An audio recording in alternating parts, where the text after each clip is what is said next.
श्री शिवाय नमस्तुभ्यम। दोस्तों, पूज्य गुरु जी ने कहा कि अगर आप सारे उपाय करते करते थक गए हैं, अगर आप सारे व्रत रहते रहते थक गए हैं, तो निश्चय है कि आपके जीवन में किसी न किसी प्रकार से पितृदोष की समस्या जरूर चल रही है। अगर आपके जीवन में पितृदोष की समस्या चल रही है तो इससे आप अपने व्यापार में सफलता नहीं प्राप्त कर पाएंगे, आप अपनी नौकरी में नहीं सफलता प्राप्त कर पाएंगे, आप अपने जीवन में धन प्राप्त नहीं कर पाएंगे, आपको लगातार आर्थिक समस्याएं बनी रहेंगी, धन प्राप्ति के मार्ग आपको नहीं दिखाई पड़ेंगे और आपके घर में लगातार अशांति का माहौल रहेगा, तनाव की स्थिति रहेगी, आपस में लड़ाई झगड़े होंगे। पूज्य गुरु जी कहते हैं कि अगर आपके जीवन में इस प्रकार की समस्याएं चल रही हैं तो इस श्राद्ध पक्ष में आपको शिवलिंग के सामने सिर्फ एक बूंद शहद से कुछ ऐसे विशेष उपाय करने हैं जो आपके जीवन से इन सभी समस्याओं को समाप्त कर देंगे। तो चलिए जानते हैं उन विशेष उपायों के बारे में, लेकिन उससे पहले एक प्रार्थना, अगर आप चैनल पर नए हैं तो कृपया चैनल को सब्सक्राइब अवश्य कर लें। देखिए, पितृपक्ष के विशेष और पवित्र दिनों की शुरुआत हो चुकी है और जो भी लोग पूज्य गुरु जी की शिव महापुराण की कथा सुन रहे हैं उन्हें ध्यान रखना है कि पूरी कथा के दौरान अपने हाथ में कुछ चावल के दानों को जरूर रखना है। पूज्य गुरु जी ने अभी अपनी पूर्व की शिव महापुराण की कथा में बताया था कि श्राद्ध पक्ष में जितनी भी शिव महापुराण की कथा को आप सुने तो उन कथा को सुनने से पहले आप अपने हाथ में कुछ चावल के दाने रख लें और पूरी शिव महापुराण की कथा सुनने के बाद ये चावल के दाने आप अपनी छत पर डाल दें।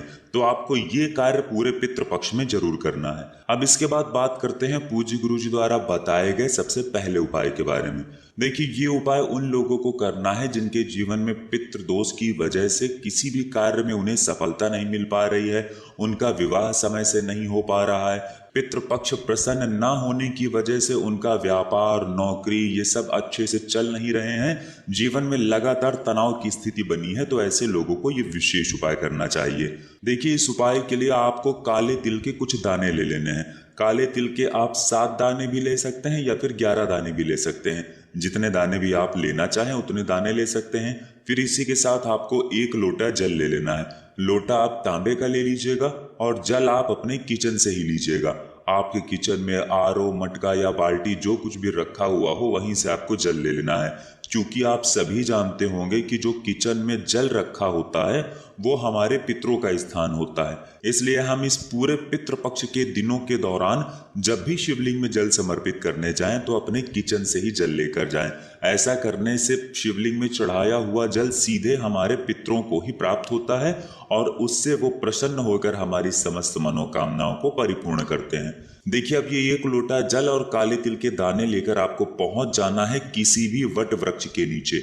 देखिए, अगर आप ये उपाय दिन के समय में कर रहे हैं तो पहले आपको वट वृक्ष यानी बरगद के वृक्ष के नीचे जाना है और फिर बाद में शिवालय में जाना है। लेकिन अगर आप ये उपाय शाम के समय में कर रहे हैं यानी जब सूर्यास्त हो चुके हैं तो उसके बाद आप ये उपाय कर रहे हैं तो फिर आपको केवल और केवल शिवालय जाना है, फिर आप बरगद के वृक्ष के नीचे नहीं जाएंगे।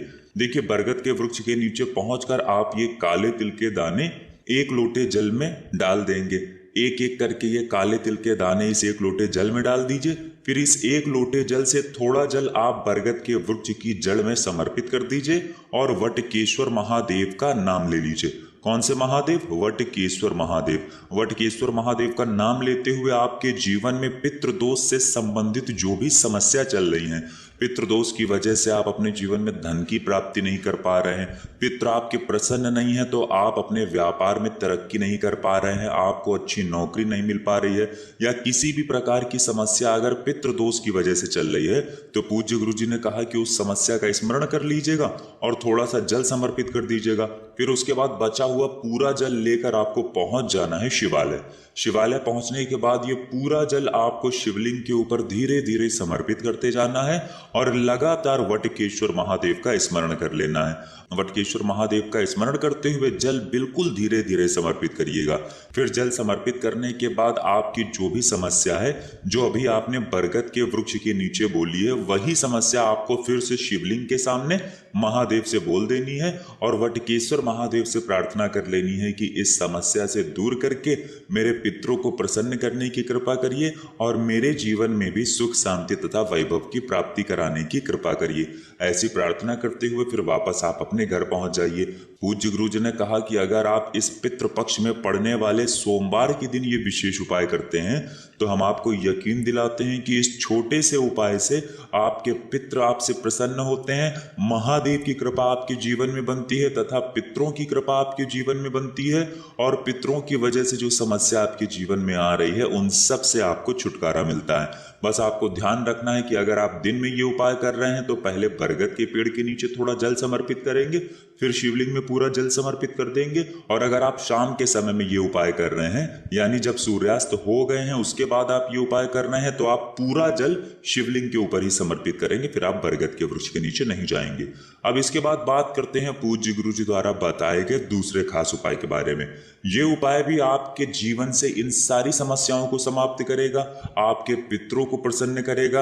आप अपने जीवन में सफलता तो प्राप्त करना चाहते हैं लेकिन बहुत मेहनत करने के बावजूद भी आप अपनी सफलता प्राप्त नहीं कर पा रहे हैं, आप नौकरी नहीं प्राप्त कर पा रहे हैं, व्यापार अच्छे से नहीं चला पा रहे हैं, तो आपके जीवन में जितने भी उल्टे काम चल रहे हैं तो मात्र इस छोटे से उपाय से आपके वो सारे उल्टे कार्य सीधे होने प्रारंभ हो जाएंगे। देखिए, इस उपाय के लिए आपको एक बेलपत्र ले लेनी है। बेलपत्र लेते समय आप ध्यान रखेंगे कि बेलपत्र कहीं से भी कटी पट्टी नहीं होनी चाहिए और बेलपत्र की डंडी के आखिर में जो डूट होती है यानी जो डंठल होता है वो भी नहीं होना चाहिए। बेलपत्र की डूट को आप तोड़कर अलग कर लेंगे। अगर आपके पास बेलपत्र नहीं है तो आप शिवलिंग के ऊपर चढ़े हुए बेलपत्र को उठाकर जल से शुद्ध करके फिर उसका इस्तेमाल भी कर सकते हैं। फिर इसी के साथ आपको ले लेना है 1 या 2 बूंद शहद। अब ये 2 सामग्री लेकर आपको पहुंच जाना है किसी भी बेलपत्र के वृक्ष के नीचे। देखिए, बेलपत्र के वृक्ष के नीचे अगर हम लोग पितृपक्ष के समय में कोई उपाय करते हैं तो इससे महादेव हमसे सबसे ज्यादा प्रसन्न होते हैं, क्योंकि आप सभी जानते हैं कि बेलपत्र का वृक्ष माता पार्वती के आंसुओं से उत्पन्न हुआ है और बेलपत्र के वृक्ष के नीचे अगर हम लोग कोई उपाय पितृपक्ष में करते हैं और वो भी सोमवार के दिन करते हैं तो महादेव हमारी सारी मनोकामनाओं को बहुत ही जल्द परिपूर्ण कर देते हैं। अब देखिए, बेलपत्र के वृक्ष के नीचे पहुंचकर सबसे पहले आप जो बेलपत्र लेकर गए हैं उस बेलपत्र की सबसे आगे वाली पत्ती में जो सबसे बड़ी पत्ती होती है उस पत्ती में चिकनी साइड आपको शहद लगा देना है। ध्यान रखिएगा, चिकनी साइड ही आपको शहद लगाना है। पहली वाली पत्ती में अच्छी तरह से शहद लगा दीजिए और फिर ये एक बेलपत्र आप बेलपत्र के तने में सबसे नीचे जो बेलपत्र का सबसे नीचे वाला जो स्थान होता है, सामने आपको समझाने का प्रयास किया जा रहा है, उस स्थान पर आपको ये उल्टी बेलपत्र समर्पित कर देनी है। जैसे आपको वीडियो में दिखाया जा रहा है ठीक ऐसे ही आपको बेलपत्र समर्पित कर देनी है और आपको महादेव से प्रार्थना कर लेनी है कि पितरों की वजह से जो जीवन में समस्याएं चल रही हैं, जो संकट चल रहे हैं, उनको दूर करने की कृपा करें। पूज्य गुरु जी ने कहा कि ये उपाय आप दिन में ही कर लेंगे, शाम के समय में आपको ये उपाय नहीं करना है। अगर इस सोमवार के दिन आप इस विशेष उपाय को करते हैं तो महादेव आपके जीवन से पितरों की समस्या को सदैव के लिए समाप्त कर देंगे। अब इसके बाद बात करते हैं पूज्य गुरु जी द्वारा बताए गए तीसरे सबसे खास उपाय के बारे में। देखिए, ये उपाय उन लोगों को करना है जिन्हें अपने जीवन में धन धान्य की प्राप्ति करनी है, माता लक्ष्मी की कृपा अपने जीवन में चाहनी है। इस उपाय को आप शाम के समय में ही करेंगे। देखिए, इस उपाय के लिए आपको एक दीपक ले लेना है। दीपक आप मिट्टी का भी ले सकते हैं या फिर आप अपने घर पर शुद्ध आटा माड़कर उसका भी दीपक तैयार कर सकते हैं। इस दीपक में आपको घी का इस्तेमाल करना है और साथ ही साथ लंबी रुई की बत्ती का प्रयोग करना है। फिर इसी के साथ आपको ले लेना है थोड़ी सी शक्कर ले लीजिए या फिर गुड़ ले लीजिए। इन दोनों में से जो भी आपके पास उपलब्ध हो जाता है वो आप ले लीजिए। अब ये सारी सामग्री लेकर आपको पहुंच जाना है किसी भी बेलपत्र के वृक्ष के नीचे। बेलपत्र के वृक्ष के नीचे पहुंचकर सबसे पहले आप ये शक्कर बेलपत्र की जड़ के नजदीक कहीं भूमि पर रख दीजिए और ओम महालक्ष्मी नमः का स्मरण कर लीजिए। कम से कम 11 बार या फिर 21 बार या 51 बार या फिर 108 बार ओम महालक्ष्मी का स्मरण कर लीजिए और ये शक्कर समर्पित कर दीजिए। फिर इसके बाद आपको ये एक दीपक यहीं पर रख देना है और इस दीपक को उत्तर दिशा की तरफ रखिएगा। देखिए उत्तर दिशा की तरफ इस दीपक का मुख रखिएगा और फिर इस दीपक को प्रज्वलित कर दीजिएगा। और फिर उसके बाद ओम महालक्ष्मी नमः इस मंत्र का स्मरण करते हुए आपके जीवन में धन धान्य से संबंधित जो भी समस्याएं चल रही हैं उनको दूर करने के लिए आप माता लक्ष्मी से प्रार्थना कर लीजिएगा। फिर उसके बाद वापस आप अपने घर आ जाइएगा। पूज्य गुरु जी ने कहा कि अगर आपके जीवन में बहुत ज़्यादा आर्थिक समस्या चल रही है, धन प्राप्ति के रास्ते ही नहीं नजर आ रहे हैं, तो आपको इस सोमवार के दिन ये विशेष उपाय जरूर कर लेना चाहिए।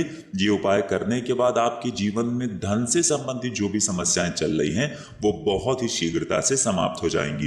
तो दोस्तों ये थे पूज्य गुरु जी द्वारा बताए गए 3 बहुत ही खास उपाय।